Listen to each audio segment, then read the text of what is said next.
morning, everyone. Eva Hussein from Polaron here. Welcome from the beautiful city of Melbourne. I have a really great pleasure to welcome someone, as always, special. On your screen, you're seeing the wonderful Dr. Judy Tang. She's not only a neuropsychologist, but she's also a commissioner for at the Victorian Multicultural Commission is the right word. Yes, I went blank there.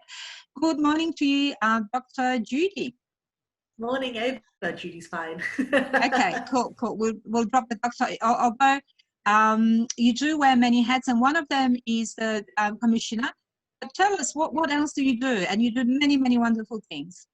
Yeah, so as you mentioned before, I'm also a neuropsychologist, and I'm also currently the national convener for the Australian Psychological Society Psychology and Cultures Interest Group. I'm also the state convener for the APS, Australian Psychological Society Psychology and Aging Interest Group, and I'm also a committee member on the Australian Association of Gerontology, the Victorian division. Well, that's an amazing CV, but really what it means is that you're quite a passionate advocate for multicultural mental health. Is that a good way to describe you? Yeah, definitely. Multiculturalism and mental health has always been something of interest of mine, and also aging for that matter. So they're kind of the two main areas that I've always pursued to ensure and advocate for within the mental health sector. So really today we're going to be talking about HeartChat, which is a wonderful initiative that you have worked with us on. But firstly, let me ask you about Pauline Hanson. Yes. Go ahead. All right. Who is she and what did she do to you? That's a good question. She was the first person who made me feel different in my life, and this was, I was a teenager at that time when Pauline Hanson had come into the foray, and up until that time, being Chinese, being Asian was not something that I even thought about or considered as an identity or as an important part of my identity. And it wasn't actually until Pauline Hanson came and made it a thing that I started all of a sudden to notice my ethnicity, my Asianness, and how that was different. So that's kind of my experience with Pauline Hanson and the relationship, because with when she was given that platform to express us as the other or us as the issue, multiculturalism in some ways as an issue, it really allowed parts of the community to start thinking that way as well. And I think that was what hurt the most, is, you go out through most of your life, most of your childhood thinking that wasn't an issue, and then all of a sudden it's like, oh wait, I feel like there is something wrong with me, which technically is nothing wrong with you at all. So that's my bit of experience and life story to share. And that's so very interesting, and I think we do have Pauline Hanson to thank for making you realize what your passions are, because it really is that's fair to say. Excellent. And I think out of every adversity we can always look at on the bright side, and this is one of them, because I think look, mental health conversations or conversations about mental health have been happening in the mainstream for a long time in Australia. And I think there's a lot of education, there's a lot of less stigma, a lot more support services, and it's no longer shameful to talk about your mental health. But in the multicultural community, some multicultural communities, those conversations are still quite difficult, and that education hasn't yet happened, or even I would say that we don't have words in certain groups to describe things that we do have in English. So that's kind of work in progress. But that is something that you essentially, from what I can see, that dedicated your professional life to, and also personal life. So as a commissioner, you do wear that hat, but also as a neuropsychologist, you work with people hands-on, and many of them would be from diverse backgrounds. Is that right? Yes, correct. So I've had the opportunity and the honor of working with lots of different people of all ages and cultures and ethnicities and faiths, and I feel like that's been it's been a blessing to see all the diversity that humanity has to offer. So and I really feel like, you know, I know we started off with Pauline Hanson, and like you say, the silver lining, it sort of built up my advocacy and my interest, and I've sort of been able to grow into a space where I can really celebrate diversity and promote it from that aspect. So yes, you know, you mentioned within the mental health sector, that's certainly something I've, you know, been trying to really improve, because I feel like there's a lot more things that we can do to ensure that mental health access could be more easily provided for our multicultural communities, and I'm always looking for ways to make that happen. And what would you say are some of the barriers that people are encountering? And, you know, we've just come out of lockdown in Melbourne, and I think the impact of it hasn't yet been felt. I think it'll resonate, you know, potentially for years to come. But in terms of barriers, we know that one of them is language, another one's technology. Anything else in your practice that you've seen that is a barrier? But also, are there any examples of how to solve them? And I think the HeartChat is one of those examples. So maybe if you could tell us about barriers and how to, you know, how do you work at overcoming them? Yeah, certainly, as you mentioned, one of the things is language. So, you know, if you're not even providing information in their language, how could they possibly access any mental health information from that aspect? Another word that I like to share with people and have them learn is a word called ethnocentrism. And that's kind of the idea that your culture, your ethnicity is the better one to make everything work, or how things should be. And I feel a lot of us fall into that ethnocentric lens, so to speak. So for example, if you have a mental health professional who's working with an Asian person, and for that Asian person, you know, it's the family, it's doing things for your parents, that's the most important stuff. But the mental health worker doesn't appreciate or understand that, and so they think, well, you have to do this for yourself, you know, and that's already that discord, that break in rapport, first of all, between the therapeutic connection, but also it makes the person not feel heard, not feel like they're understood, and that what they think is important is not necessarily important. So how can you possibly work towards better mental health if already our values around that are not necessarily understood or accepted? So ethnocentrism is a very important thing that all mental health professionals need to look at, but also within the system itself. So you know, Australia is a Western country. It's quite what we call an individualistic society. So compared to a lot of other multicultural countries and communities where we're more collectivistic, focusing on, you know, a group and so forth. So really understanding these differences is, I believe, a very important step to building better mental health access and better services. I can give one more example, and this is just pure bias in a way.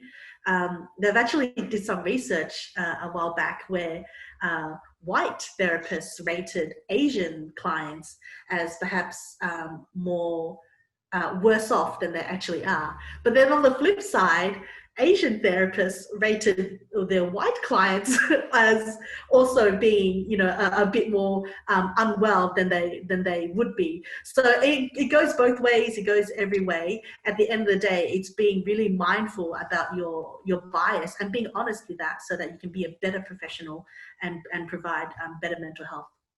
Judy, that is so interesting. Where do you think that disconnect comes from?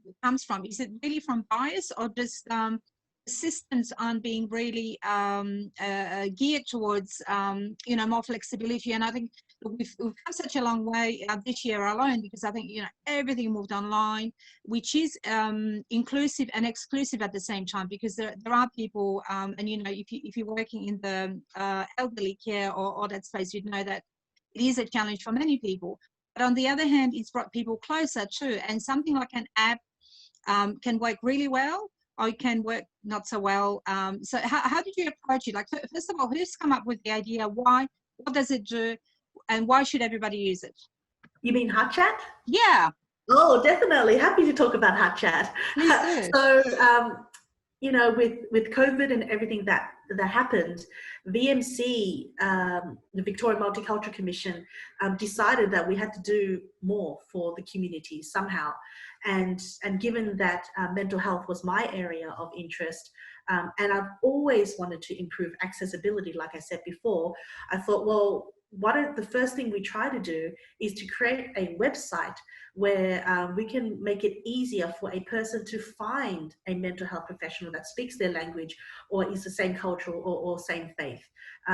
Because I know from previous people telling me they've always found it hard to access someone who speaks the same language and so forth. So certainly within my clinic as well. So, you know, I've had people say, oh, it's taken me 2 months, 3 months to try and find someone like you. My Chinese is not that great, but close enough that they're still happy to go with that. So that's how HeartChat came about. I wanted to make it, first of all, easy for people to find who they need so that they don't have to feel frustrated and not being able to get what they want. And then secondly, I wanted to make the whole process of connecting with the professional much easier. So HeartChat also provides the telehealth platform, the whole booking and telehealth platform. So that way, when you find for example, a psychologist who speaks Italian, you can straight away book them in. And you'll get an email, and then you just have to click that link. So the mental health professional doesn't have to install anything, and neither does the person that's made the booking. So my aim is this is just one first step to making multicultural mental health much more accessible. I actually have a goal after that is if we can really show that this works well, or there's a need for that, I feel like there's a lot more scope to then over time have a physical multicultural mental health hub. I think that would be, you know, amazing to provide, so that people with a multicultural background, a multi-faith background can know, okay, this is the hub to go to where I need resources, or where I can find the person who I feel I'll be able to build rapport with, and they understand me a that bit more. And Judy, that sounds so reasonable, so simple, but it's certainly not easy, right? Because it is a challenge to firstly explain to people why you should do that. I think you know, a lot of people just don't understand why language is such an important thing, why language is such a connector, and it provides for a better clinical outcome. I'm sure there's plenty of research, but you know, I still think that you know, language is undervalued, or you know, clinicians' language skills and you know, cross-cultural knowledge is such an important thing to have in a clinical setting, I think.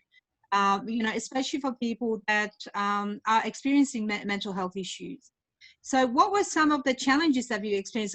You know, anybody that listens to us will say, oh yeah, you know, that makes sense, that's a great idea. But from the idea to making it happen, that was quite a journey, no? Yeah, it was always, there have been a few barriers, let's put it that way.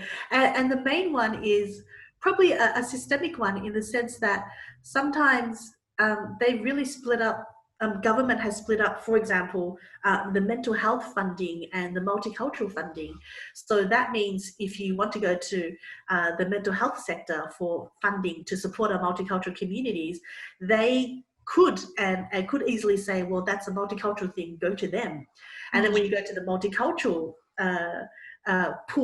funding pool for that support, then they might say, okay, well, that's actually a mental health issue, why don't you sort of try and get funding from them? So there's that one already. And I know you mentioned language as being so important, and you're right. Language, you know, heaps of research and studies have shown that it shapes the way that we view our world. You know, you never think that the way you speak can change. It does. The way you speak changes the way you think. And what you hear also changes the way you think. So, and that's all mental health. If we can just make it that bit easier so that what we say is better understood, then that issue of just communication is no longer much of an issue anymore, and then we can really focus on on the topic at hand. Judy, what you're telling us really resonates with me, and we did a couple of weeks ago held a session about co-design of different things in a language space, but also intersectionality. So what interested me particularly in what you said is that we are kind of put into boxes or segmented, and it's probably out of necessity, but it's kind of like people, bureaucrats, whatever you want to call them, that don't think that, oh, hold on a second, you can speak a language other than English and actually have a mental health issue. And therefore, we need to connect you at whether it's the funding or practitioners or supports in a holistic way, rather than just put you in a box and say, well, you sit there, you're diverse, you're CAL, you're multicultural, and you just wait for your turn. Whereas what I think the app, what you've put together has done is try and unpack all of that and connect people, and kind of say, this is for you, this is where you go, that's the hub. And I think you've got really ambitious plans. So tell us about those. Ambitious plan. Oh, well, how much time do we have left? We've got about 3 minutes. 3 minutes. I do have lots of plans. I mean, at the end of the day, I believe all of our goals is that I think I'd like it to go back to the way it was when I was a child, that my ethnicity was not didn't matter. It didn't matter. Not something that I had to think about, but it was just something that was there and not an issue, but something to be celebrated. So I think that's the ultimate goal, and the only way to do that is to continue the dialogue and continue the education. And again, I think HeartChat's just one step towards that, and I hope with that we can sort of build, with Polaron's support, of course, that extra support, that extra visibility. And it's only through visibility that we can have that change come through, because I feel the more allies, the more collaborations that we can have, that can make a huge difference. I mentioned the physical setting in terms of having a multicultural mental health hub. I also know that there's a Royal Commission happening on mental health in Victoria. So I'm very keen to see what comes out from that, because I hope there should be a part of it, at least a focus within multicultural mental health, and what their ideas and what their suggestions come up from that.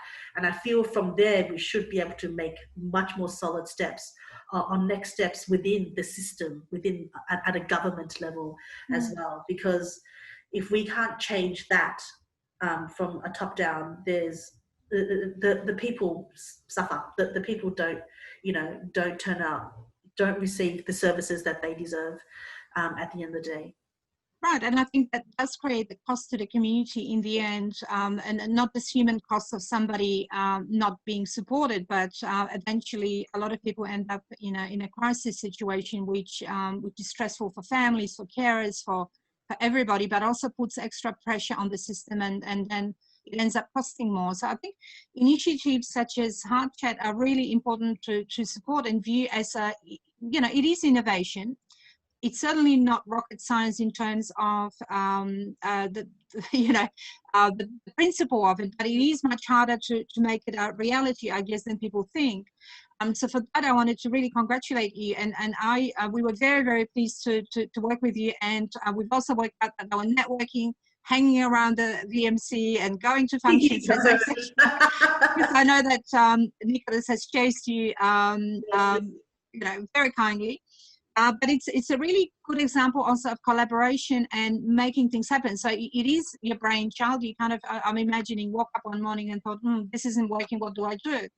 But it's also a labor of love and passion, and sort of trying to explain to people at every step of it, this is how you should do it. So it's kind of like, multicultural communities kind of know what's needed. It's getting that point across and getting resources and initiatives like that. That's a challenge. Exactly. And unfortunately, a lot of multicultural communities aren't as well resourced as we'd like to be able to make that happen. Even though, as you say, in many ways, we're the ones who need the resources more. So I hope this is just one one sort of step forward for all of us. Yeah. And it is, and it's an articulation of a need that's been converted into something that already exists, and it's a really good model of what works on practical level. And I think it's very easy to use. So and well designed is what I should say. It's got simplicity, but you know, it's a clever system that gets people to the point where they will hopefully get more support. And you know, everybody, as I said, talks about how tired we are, how you know, the lockdown has contributed to many more mental health issues for and many. I was hoping to take away a bit of that stigma by calling it Heart Chat rather than calling it clinical psychology, mental health issues website kind of thing. You know, for me, the word Heart Chat felt like it's something where I can just have a heart-to-heart or a bit of a chat. If anything, the website is as welcoming and as inviting as possible. It's nothing scary. It's literally trying to reach out and talk to someone else who might know a bit more about mental health and can answer questions that you have. So there's no topic too big or too small when it comes to accessing mental health and well-being in general. And I think you know, just bringing down those walls or building bridges, I guess, is another way of putting it. And you know, connecting people to the right resources, but also normalizing, I guess, the whole topic. And I think that's happened a lot in the mainstream. You know, where we talk about depression or other mental health issues so much more readily and without that stigma. But you know, in some communities that's still an issue, and we hear that from our interpreters. You know, we do quite a lot of translation in the mental health space. There's still many conversations that do need to happen, but this is just one way of facilitating that. Yeah, exactly. So what I was going to do is hand over to our wonderful Andrea there behind the scenes. We've got quite a few questions, quite a few people keen to learn more. So over to you, Andrea. Yes, a lot of questions from my side. First of all, Judy, we would like to know, is it HeartChat already available to use online? And yes, how many languages do you offer? I'm trying to offer as many languages as I can. So if you know any mental health professionals that speak another language other than English, or more than another language other than English, then please ask them to join. I know we have various languages already. There's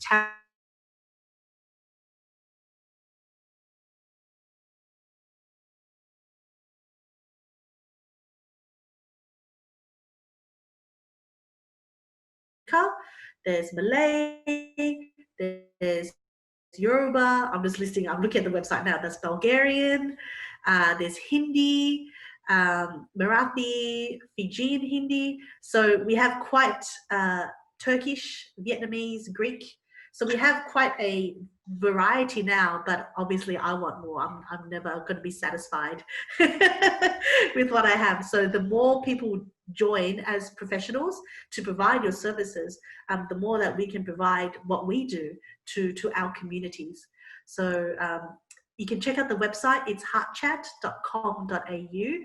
Hopefully that's easy to remember, heartchat.com.au.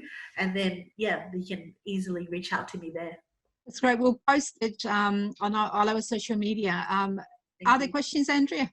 Yes. So how do you guys manage confidentiality and privacy when having those conversations between a professional mental health and the patient? Yeah. So HeartChat itself is a directory and the platform. So everything that we do is not connected to the patient confidentiality. When you make a booking with someone, that's when it becomes all confidential. The telehealth platform, for those who are technical, it's HIPAA compliant. So that means that on the internet and from a digital perspective, all the information is fully safe to medical standard. So there's that. When you engage in that HeartChat session, then that's for the counselor, the psychologist, the social worker to maintain their professionalism and code of ethics, which is to maintain client privacy and confidentiality, which they will do, because they have to, is the law. Thank you, Judy. How many people do you expect will be using heartchat.com.au, or how many people have been using that? Good question. I haven't checked. I think a lot of people have accessed it. Currently, we only have about 40 professionals on HeartChat, so we can have a maximum of 100 at this stage. So I'm trying to get to the magic number of 100 mental health professionals, and then I think we'll be able to provide a greater reach from there. So I think there's been an article on SBS.